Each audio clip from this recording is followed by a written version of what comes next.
107 माता जी। प्रतिशोध के भाव का वमन हो चुका है और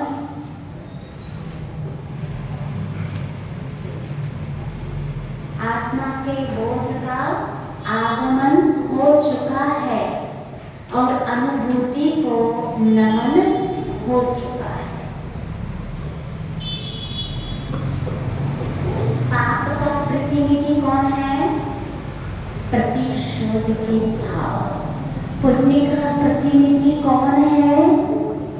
बोध भाव। और अनुभूति का प्रतिनिधि कौन है? शोध भाव। प्रतिशोध, बोध और शोध, एक छूट जाता है जब बोध हो जाता है और बोध के माध्यम से ही शोध होता है। और क्या कहा था कि बोध के फूल के बिना, शब्दों के फूलों में बोध के मकरंद के बिना वहाँ सुगंधी नहीं आती है। और उस बोध के फूल के बिना भी, महक के बिना भी, उस फूल के बिना फल भी कहीं भी नहीं लगते हैं। फल पहले फूल होता है, फिर फल होता है। और रस का अनुभव तो फल में होता है, फूल में नहीं होता है। अब आगे देखते हैं प्रश्न नंबर 107। लो सुनो, मनोयोग से सुनो। लेखनी सुनाती है कि बोध का फूल जो ढलता बदलता जिसमें वह पक्व फल ही तो शोध कहलाता है। बोध में आकुलता फलती है, शोध में निराकुलता फलती है। फूल से नहीं, फल से तृप्ति का अनुभव होता है। फूल का रक्षण हो और फल का भक्षण हो। हाँ हाँ, फूल में भले ही गंध हो पर रस कहाँ उसमें? फल तो रस से भरा होता ही है। साथ ही सुरभि से सुरभि। क्या सुनो? कैसे सुनो? मनोयोग से सुनो। क्या सुनना है? कौन सुनाता है?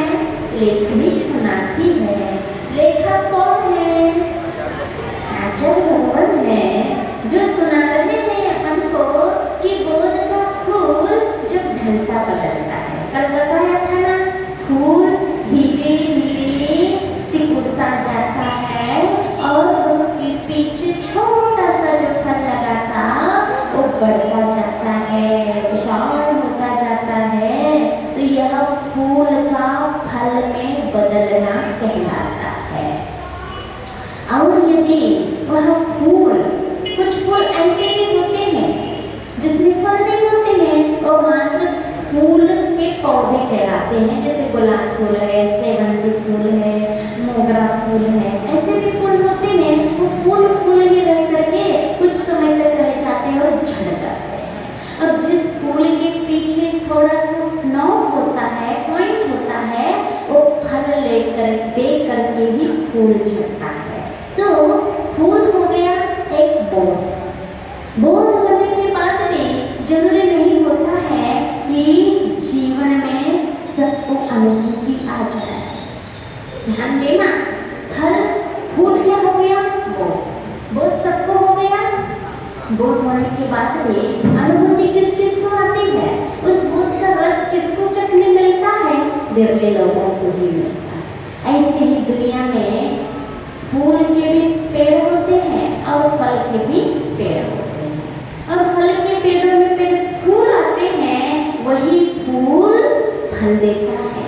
लेकिन जो फूल के मात्र पेड़ है, वो मात्र आपको फूल ही देगा, सुगंधी देगा, लेकिन रस चखने को नहीं मिलेगा। ऐसे कौन है? जो हमें बोध हो रहा है, हमें स्वरूप समझ में आ रहा है, धर्म का मर्म हमें समझ में आ रहा है। ये बोध तो हमारे जीवन में आ गया, हमारे जीवन में फूल तो खिल गए, लेकिन हम मात्र वो फूल के पेड़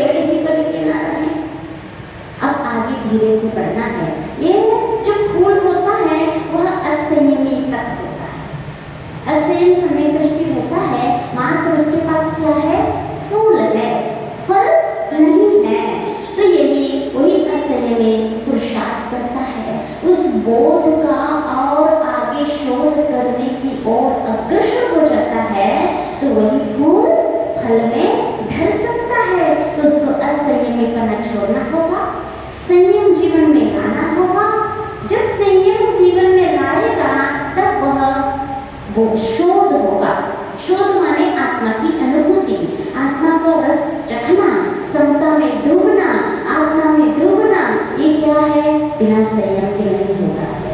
जब संयम आएगा और संयम कब आएगा? जब आप असंयम को त्याग करोगे, विषय दशा को त्याग करने को लिए पुरुषार्थ करोगे, तब वह फूल फल के रूप में ढलेगा। फिर वही फल का रस हमें चखने में मिलेगा। इसलिए हमें क्या करना है?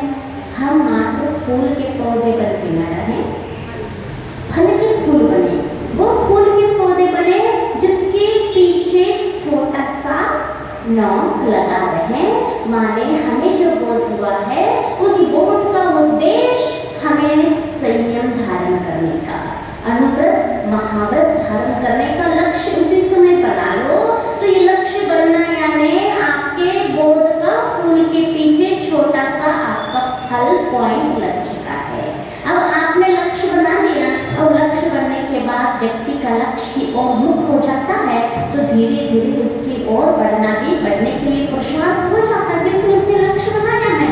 और बिना लक्ष्य का जीवन जिसका होता है वो बिना फूल के फल के फूल हो जाएगा। कुछ दिन के लिए महत्व रहेगा, उसकी सुगंधी कुछ देर के लिए रहेगी और वो फल फूल झड़ जाएगा। एक दिन से ज्यादा उसकी जीवन नहीं रहेगा, दूसरे दिन वो झड़ जाएगा, सूख जाएगा और नीचे गिर जाएगा, वो काम का नहीं रहेगा। तो अपन को ऐसे नहीं करना, अपन को बोध लेना है तो अपन को शोध की ओर हमारा लक्ष्य होना चाहिए। हमारी उम्र कितनी है? हमें पता है इतनी उम्र हो गई है, लेकिन आगे कितनी और है ये अपन को नहीं पता है। लेकिन अपनी जो उम्र मिली हुई है उसमें भी हमें निश्चित ये करना है कौन कौन से उम्र में हमें क्या क्या करना है, ये निश्चित होना चाहिए। हर चीज जैसे आप 24 घंटा में आप दिन में अपना टाइम टेबल बनाते हो, सुबह से उठना, नहा धो के कमाना, 1 घंटा 2 घंटा मंदिर में देना, फिर बाद में आप घर जाना, फिर दुकान या पुरुष वर्ग दुकान, आप घर के काम, फिर दोपहर में समय मिले तो फिर धर्म करना, फिर शाम को आ जाते हो। ये आपका टाइम टेबल।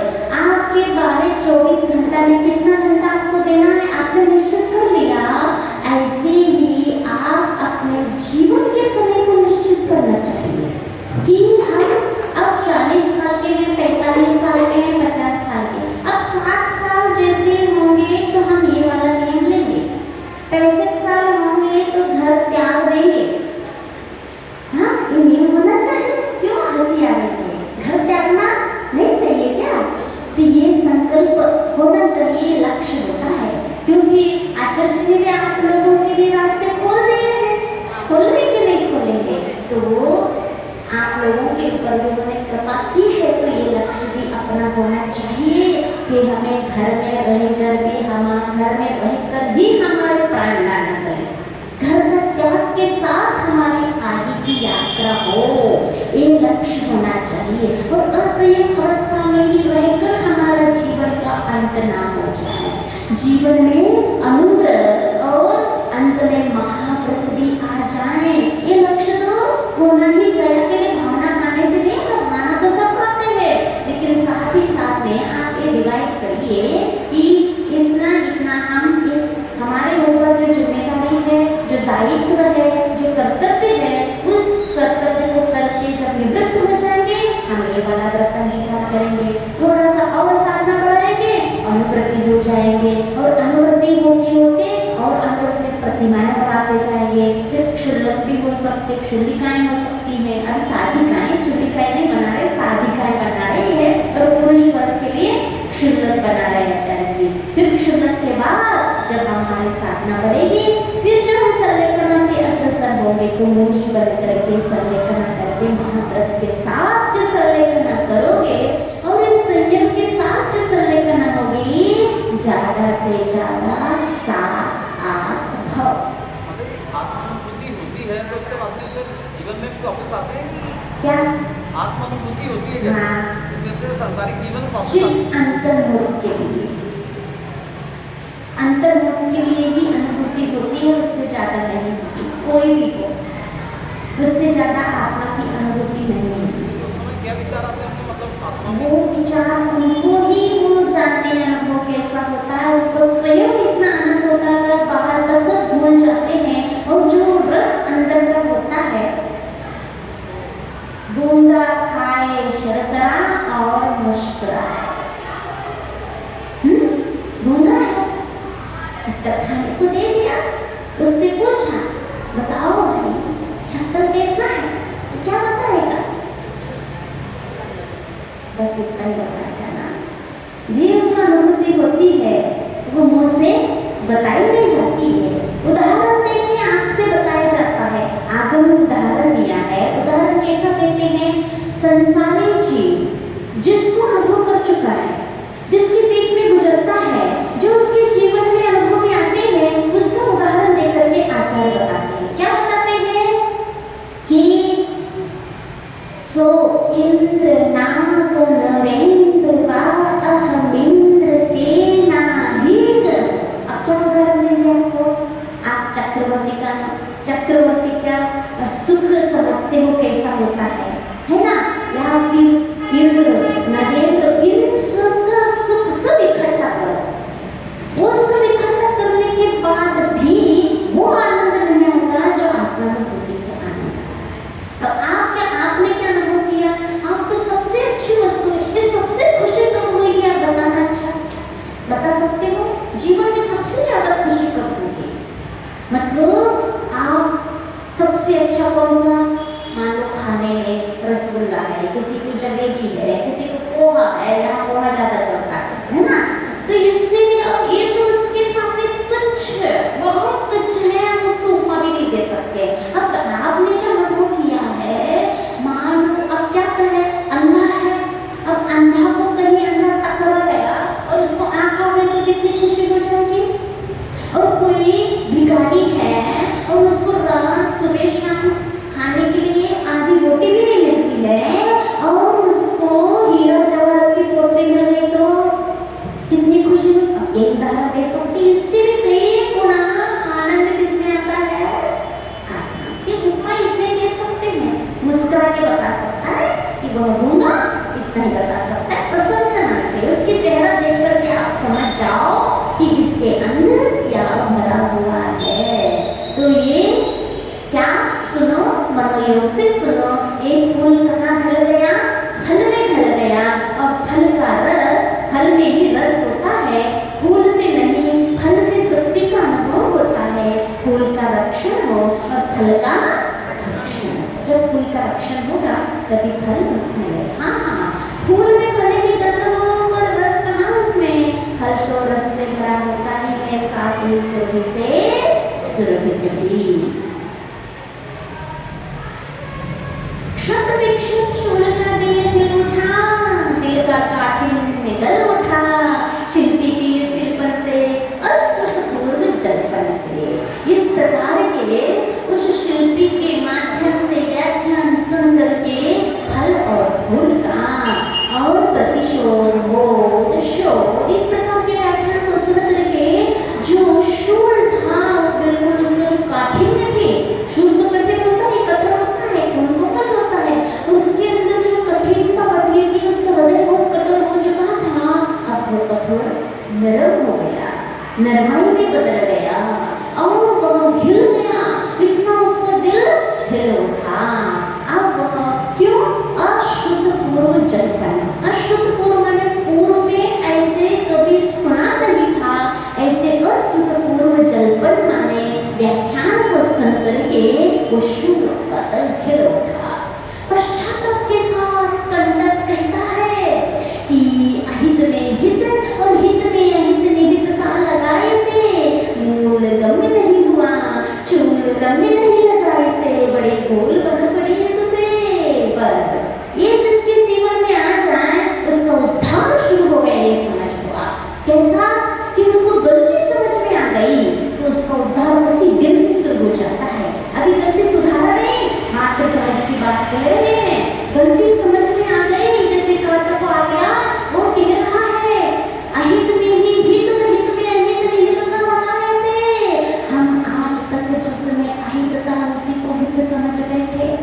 जो हित था उसको अहित समझ बैठे, ये मेरी बड़ी भूल।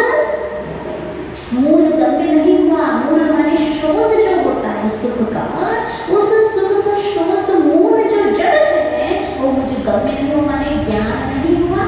और चूर्ण रम्य नहीं हुआ। चूर्ण माने शिखर, जिसमें फल मिलते हैं, जिसमें फल लगते हैं। ऐसे शिखर में रमना मुझे अच्छा नहीं लगा। ये मुझसे बहुत बड़ी भूल हो गई। ये भूल यदि हमारे जीवन में भी आ जाए, हम अपने अंदर टटोल लें कि हम सुबह से शाम तक क्या गलती करके बैठे हैं, कौन सी कषायों के कारण वशीभूत होकर के हम किस प्रकार के व्यवहार, किस प्रकार की बोलचाल आज दिन भर में हमने किया। थोड़े से शांति से बैठ करके शाम को दुकान बंद करके या मंदिर आते हो या फिर घर जाते हो, सब चीजों से निवृत्त होकर के शांति से अपने सुबह से शाम तक की क्रियाएं देख लो, परिणाम देख लो, बोलचाल देख लो, व्यवहार देख लो। किस व्यक्ति के साथ हम किस प्रकार से व्यवहार किए, कितनी सूक्ष्म कषाय होती है, पकड़ में नहीं आती है। हमें तो ऐसा लगता है कि सुबह से शाम तक हमारा बहुत सामान्य जीवन गया है, हम किसी से क्रोधित नहीं हुए, किसी के साथ मायना नहीं। फिर भी सूक्ष्मता से और सूक्ष्म देख लो, क्योंकि बहुत प्रकार से यंत्र होते हैं ना, अपने बॉडी को चेक करने वाले, जो बहुत मोटे वाले होते हैं उससे पकड़ में नहीं आते, तो और सूक्ष्म वाले यंत्र अपनाया जाता है, तो अंदर की भी उसका समझ में आ जाए। जब नाड़ी में समझ में नहीं आता है तो फिर उसके और जो मशीन होते हैं उससे, और उससे भी नहीं है तो अंदर ऐसी भी मशीन आती है जो एक एक नब्ज को बता सकता है क्या क्या आपकी गलती में है, आपके अंदर क्या क्या है। ऐसे MRI वगैरह है, ऐसे स्किन है, ये हमारे अंदर है कि नहीं, हमारे पास सब मशीन है, आचार्य ने दे रखा है। देखो सूक्ष्मता से, बहुत सूक्ष्मता से देखो। हमने किसी से बात की तो हमारे उसके अंदर कुछ छोटा सा स्वार्थ भी छुपा होगा, कुछ मान कषाय भी अंदर होगी। इस प्रकार से कहीं बैठा तो नहीं है, ये देख लो। तो ये यदि सूक्ष्म से भी है वो भी अगले दिन होते रहेंगे। ये सतर्कता हमारे अंदर होना चाहिए, ये हमारे पकड़ में आ जाए हमारे अंदर, तो हमारा फिर सुधार हमारा दिन दिन होते ही जा रहा है। ये सुधार की पहले प्रथम सीढ़ी, प्रथम कदम है मूल का ज्ञान होना। फिर भूल सुधारना तो बहुत दूर की बात हो जाएगी। तो ये वो कहना है कि निहित सा लगा इसे, मूल गम्य नहीं हुआ, चूर्ण रम्य नहीं लगा इसे, बड़ी भूल बन पड़ी इससे। प्रतिकूल पद बढ़ गए वह पीछे बहुत दूर, अनुकूल पद रह गया। गंध को गल्ला कहा, चंद को अंधा कहा। ये मिथ्या दृष्टि की परिणति होती है कि सही को गलत कहना और गलत को सही कहना। ये मिथ्यात्व के उदय के कारण ऐसा उल्टा ही जीवन होता है, जिसको कहा था ना कि कलयुग क्या परिभाषा है, कलयुग की परिभाषा कहिए या मिथ्यात्व का उद्रेक कहिए, मिथ्यात्व का उदय कहिए, जिसको बुरा लगा तो क्या है, बुरा भी बुरा लगा तो सम्यक दृष्टि है, सत्य है, और जिसको खराब ही खरा है। ये है जो सही है, सत्य है, वह खरता है, सही है गलत लगता है, गलत है वह सही लगता है, क्योंकि वहाँ हमारी कषाय काम करती है। और कषाय जहाँ काम करती है स्वार्थ है, ईर्ष्या है, हाँ, तो ये जहाँ काम करती है वहाँ हम सही में क्या लगता है, गलत लगता है, बुरा लगता है। हमारे हित के लिए कोई भी कह रहा है ये गलत है, आपका रास्ता गलत है, तब हमारे मन को ठेस पहुंच जाता है। कोई टोकता है, कोई रोकता है मन में, तो कैसा लगता है, अरे इसने हमको टोका, माने इसने हमको हमारी गलती पकड़ ली तो हम छोटे हो गए ना, अभी हमारी गलती बता रहा है तो हम छोटे हो गए, मान कषाय को ठेस लग गई। अंदर तो ऐसा लगता है, अंदर से लगता है कि हाँ कहीं तो गलती, लेकिन उसके सामने स्वीकार करने के लिए तैयार नहीं होते। होता है कि नहीं ऐसा, कोई बात नहीं, लेकिन अंदर को स्वीकार कर लिया, ये आपके कदम बढ़ने की और कुछ आसान लग रहा है। कहते हैं आप दुनिया के बारे में, दुनिया के सामने भले स्वीकार मत करो, अपने आत्मा से वंचना कभी नहीं करना, अपने आत्मा से छल कपट मत करना। आत्म साक्षी से अपने आप में सोचो कि हम ये गलत कर रहे हैं कि सही कर रहे हैं। यदि आत्मा आपकी गवाह नहीं दे रही है कि आप अच्छा नहीं कर रहे हैं, तो वहीं आप अपने कदम रोक लेना, अपने आत्मा से पूछ लो। क्योंकि ये बोध हो गया, हम इतने शास्त्र पढ़ रहे हैं, स्वाध्याय कर रहे हैं और प्रवचन भी सुन रहे हैं, इतनी तो समझदारी आ रही होगी कि हम क्या कर रहे हैं और गलत कर रहे हैं कि सही कर रहे हैं। और गलत सही समझ में आने के बाद कुछ कदम ऐसे बढ़ जाते हैं लोकोपचारता में, या फिर लोग के मतलब लोगों के साथ ऐसे परिवेश ऐसे माहौल के साथ रहने के कारण हमें मजबूरी होती है कह दो, या संकोच वशात कह दो, हम अपने कदम को थोड़ा सा गलत बढ़ाने लगते हैं। क्योंकि हम लोगों के साथ रहना है और सबके आजू बाजू वाला ऐसा कर रहा है, इसलिए हमें ऐसा करना पड़ रहा है। तो ये लोक व्यवहार जो होता है, आजू बाजू की ओर देखना जो होता है, यही हमें गलत की ओर ले जाने के लिए ढकेल देता है। लेकिन हमको क्या करना है? अपने आप में थोड़े से एक बार रुक तो जाओ, अपने आत्मा से पूछो तुम क्या कर रहे हो, ये सही कर रहे हो कि नहीं कर रहे। क्योंकि आत्मा को पता है, आत्मा को इतना बोध हो चुका है कि सही क्या है और गलत क्या है। और जहाँ आत्मा गवाह नहीं दे रही हो, वहाँ अपने आप कदम रोक लो और थोड़ा सोच लो किस और कदम बढ़ाना है। तो ये जहाँ अपने जीवन में आ जाता है, तो अपने आप सुधार की ओर हमारे कदम बढ़ जाते हैं। तो प्रतिकूल पथ बढ़ गए और पीछे बहुत दूर अनुकूल पथ रह गया। क्या कह रहे? हमने गंध को गंदा कहा, जहाँ सुगंध थी, महक थी, हमारा वहाँ स्वाद था, हमारा हित निहित था, हमने इसको गंदा करके नाक मोड़ लिया, मुंह मोड़ लिया, पीठ दिखा दी, और पीठ दिखा के अब हमने हमारा जहाँ हित निहित था, उद्धार होना था, उसकी ओर हमने मुंह मोड़ लिया, फेर लिया, मतलब उसको गंदा कर दिया। ये हमारा अहित है। और चंद को अंधा कहा, चंद माने चांद। चंद्रमा कैसा होता है?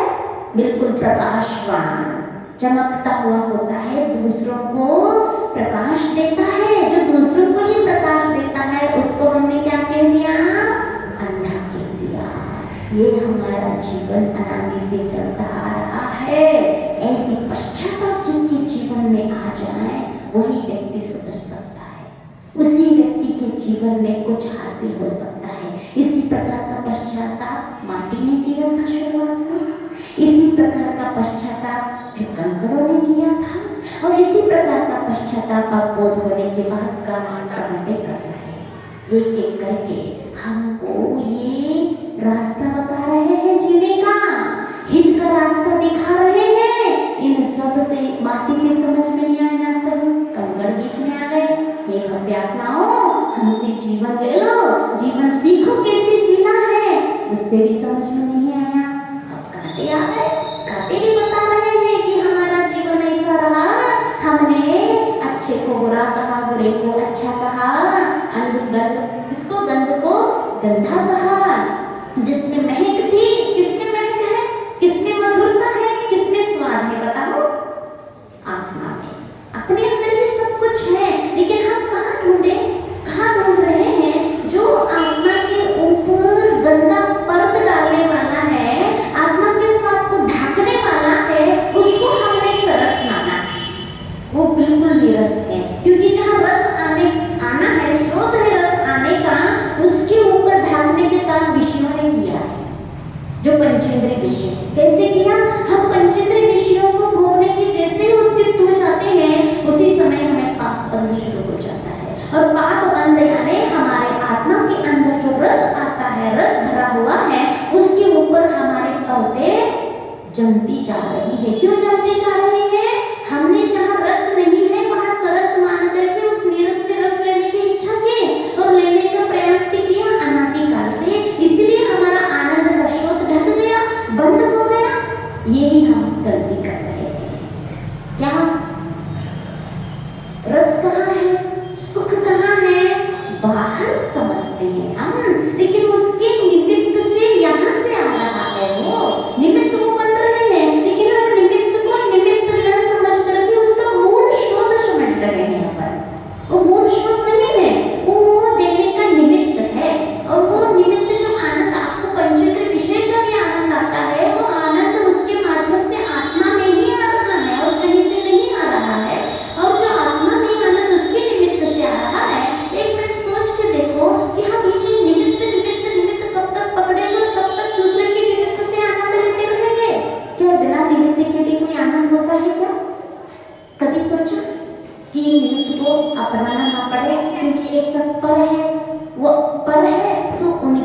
परिणति है वो उनकी स्वतंत्रता उनके हाथ में है। हम उनको अपने अनुसार चला नहीं सकते हैं, अपने अनुसार उनको उपयोग नहीं कर सकते हैं। वो आज मिल गया, शाम को चला जा सकता है, आज सामने है और कल हमारे हाथ सामने नहीं रह सकता है, क्योंकि ये परद्रव्य है, चाहे चेतन हो चाहे अचेतन हो।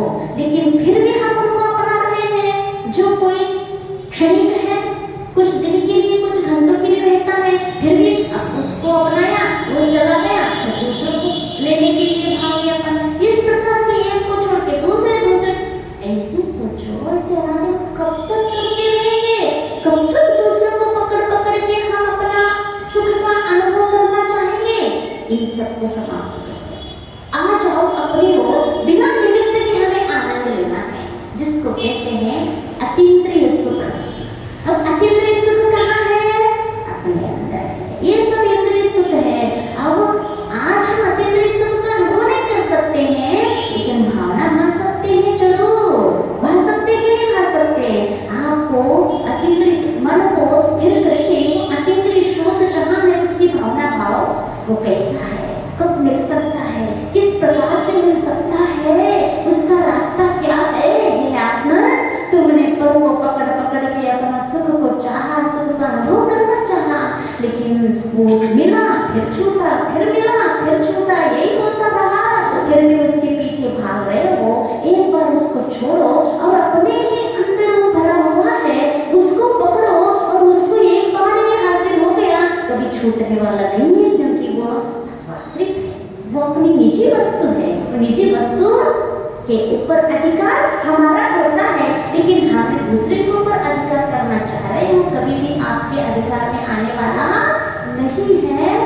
तो ये कह रहे हैं गंध को गंदा कहा, छंद को अंधा कहा।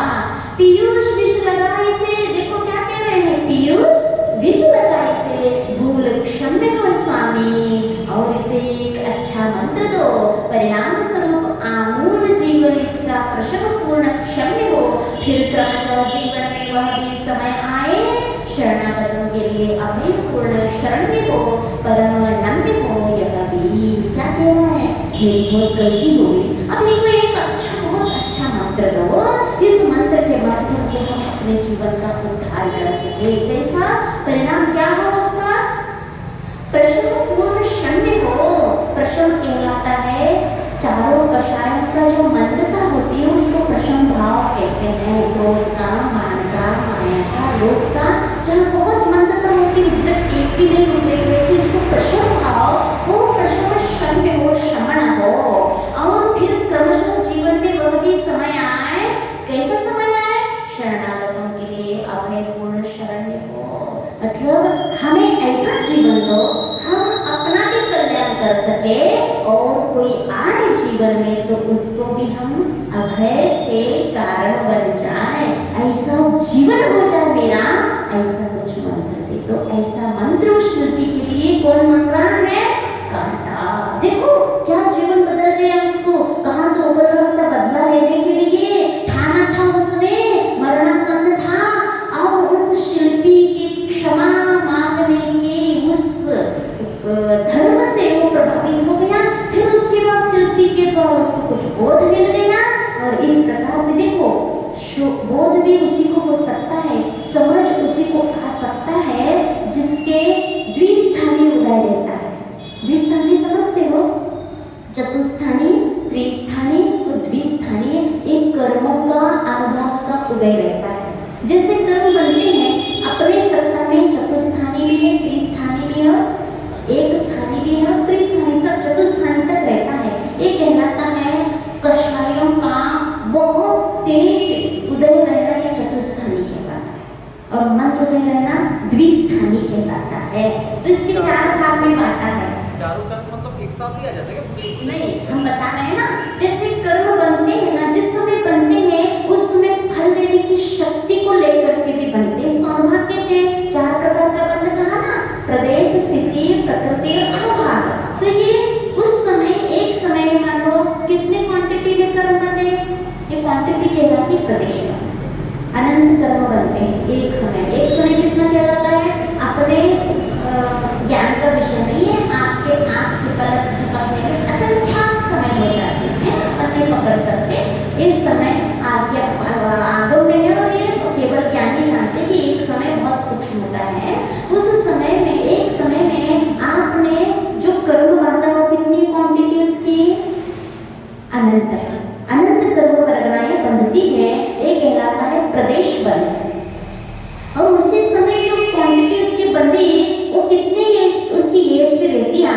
साथ में कर्म बन गया, कब तक फल देगा? ये हो गई उसकी स्थिति। और उसके बाद उस समय बन रहा है, उसके फल देने का पावर कितना है, शक्ति कितनी है, ये कहलाता है अनुभव। तो ये अनुभव में 4 में बांटा है आचार्य ने, एक स्थानीय, द्विस्थानीय, त्रिस्थानीय और चतुस्थानीय। और मान लो आपने कषाय किया था, कषाय के समय जो कर्म बंधा वो चतुस्थानीय बना। चतुस्थानीय माने बहुत ज्यादा शक्ति को लेकर के बांधा था, चारित्र मोहनी हो, दर्शन मोहनी हो, ज्ञान करनी हो, दर्शनावनी, 8 कर्म जो भी बांधा उस समय बहुत पावर को लेकर के बांधा था। और वो जब उदय में आएगा तो चतुस्थानी यदि उदय में आ रहा है तो वह सामने वाला लाख समझ आए आपको समझ में नहीं आने वाला है, क्योंकि आपका चतुस्थानी का उदय चल रहा है। जो आपने पूर्व में बांधा था वो कषाय का उद्रेक बहुत हाई पावर को लिए हुआ है। कहते हैं ना, कोई भी क्रोध है, क्रोध किसी को गुस्सा आ रहा है तो उस समय समझा तो उसको समझ में नहीं आएगा। ये तो आपको अनुभव है।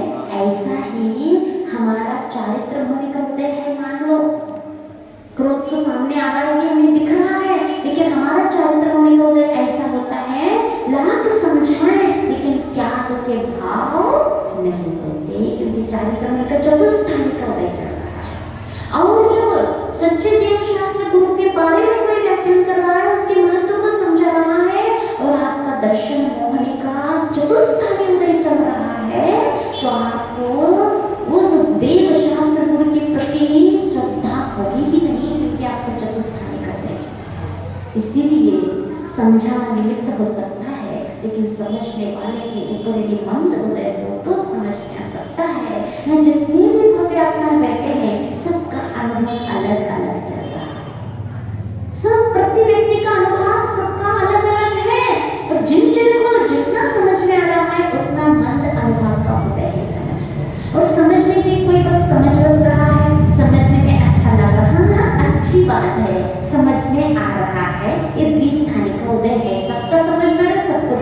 किसी किसी को ऐसा लग रहा है कि हाँ ये समझ ये जो बताई जा रही है कब आए हमारे जीवन में, ये भी किसी को लग रहा है, ये सबको नहीं लग रहा है, किसी को लग रहा है, तो वो भी द्विस्थानी, उससे भी कम द्विस्थानी भी और मन है। और किसी को नहीं, जो कहा जा रहा है हम आज ही उसमें बिल्कुल प्रतिबद्ध हो जाएंगे कि ऐसा जीवन आज से ही चलने के लिए हम तैयार हो जाएंगे, ये और कम द्विस्थानी का उदय। ये जो परिणाम अलग अलग हो रहे हैं ना, ये हमारे अंदर उदय के आने वाले कर्म का उदय जैसा होता है वैसा हमारा परिणाम होता है। फिर क्या होगा? अरे कर्म जैसा हम बांटते हैं वैसा उदय में आ रहा है, और जैसा कर्म उदय में आ रहा है वैसा हमारे परिणाम हो रहे हैं। हम इसमें कुछ करने में स्वतंत्र नहीं है। क्या करना है? जैसा कर्म करवाता जाएगा वैसे करते जाओ, हमें क्या करना है? हमें समझ में नहीं आई, ये हमारी गलती नहीं, हमारा कर्म का होता है, हमें समझ में नहीं आया है। क्यों ऐसे होगा ना? फिर क्या होगा?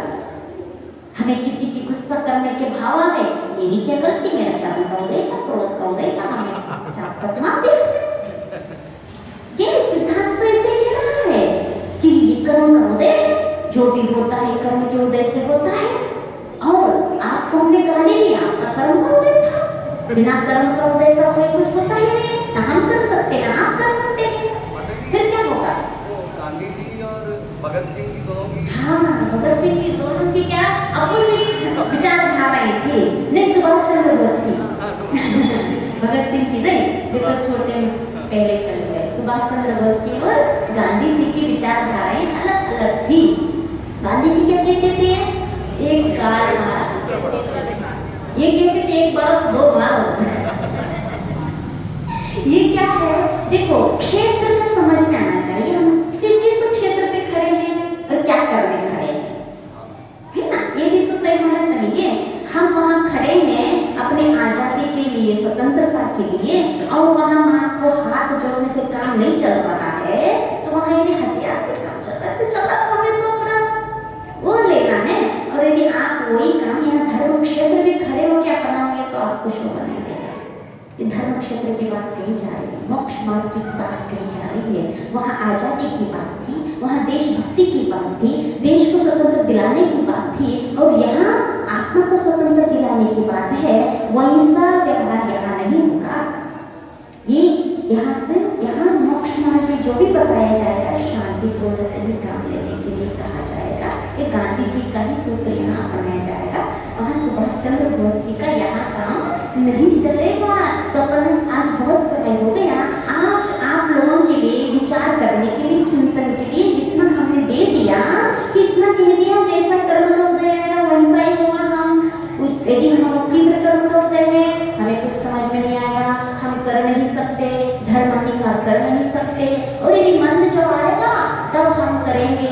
फिर हम इसमें करने में स्वतंत्र नहीं है। जैसा हम कर्म कराएगा वैसे हम कर रहे हैं। हम गलत भी कर रहे हैं तो कर्म के उदय से कर रहे हैं, दूसरे के साथ अच्छा कर रहा है तो कर्म के उदय से कर रहे हैं। फिर मोक्ष मार्ग की व्यवस्था कैसे बनेगी? आप सोच के आ जाना, आ जाओगे, बता देना। आचार्य गुरुवर श्री विद्यासागर जी महाराज की जय।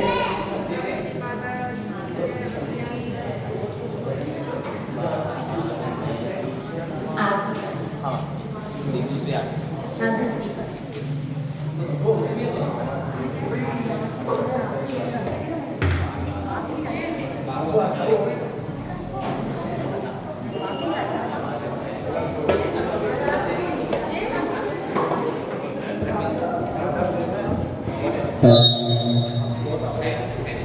बोधि परम पूज्य आचार्य भगवान गुरु श्री विद्यासागर जी महाराज की चलिए। बार बार मैं शीश नवा हे